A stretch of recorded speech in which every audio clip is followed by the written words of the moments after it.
আল্লাহকে ভয় করো। ইত্তাকুল্লাহ, ইত্তাকুল্লাহ, ইত্তাকুল্লাহ। ওহে মুসলিম, তোমাকে আল্লাহর সামনে দাঁড়াতে হবে। তোমার হিসাব নেওয়ার জন্য আল্লাহই যথেষ্ট, যিনি সব জানেন। তুমি যা গোপন করো ও প্রকাশ করো। তোমাকে অবশ্যই মৃত্যু বরণ করতে হবে। যখন তুমি দুনিয়ার সব কিছু ছেড়ে চলে যাবে, শুধু তুমি আখিরাতের জন্য যা সঞ্চয় করেছো তা নিয়ে সাবধান হও তোমার শেষ আমলের ব্যাপারে। তুমি জানো না কখন তোমার শেষ মুহূর্ত। তুমি কি প্রস্তুত মৃত্যুর জন্য? তুমি কি প্রস্তুত কবরের সওয়াল জবাবের জন্য? তুমি কি প্রস্তুত ভয়াবহ কিয়ামতের জন্য, হাসরের ময়দানের জন্য, হিসাব নিকাশের জন্য, আল্লাহকে জবাব দেওয়ার জন্য, মিজানের জন্য?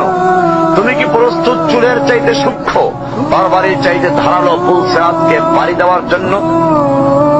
ভয়ঙ্কর তুমি জাহান্নামের ভয়ঙ্কর আযাব থেকে আত্মরক্ষার জন্য কাজ করছো তো?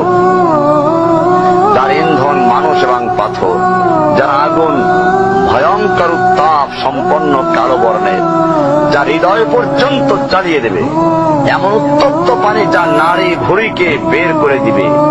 রয়েছে খাবারের হিসাবে জাক্কুম ও গলিত পুঁজ। জাহান্নাম অসম্ভব গভীর ভয়াল জায়গা, কঠোর হৃদয় ফেরেশতারা নিযুক্ত, যেখানে শাস্তির মাত্রা বৃদ্ধির জন্য শরীরকে অনেক বড় করে দেওয়া হবে। চামড়াগুলো জ্বলে যাবে, বের হতে চাইবে, বের হতে পারবে না। মৃত্যুকে ডাকবে, মৃত্যু আসবে না। ভয়ঙ্কর শাস্তি যা অনন্তকাল ব্যাপী চলতে থাকবে।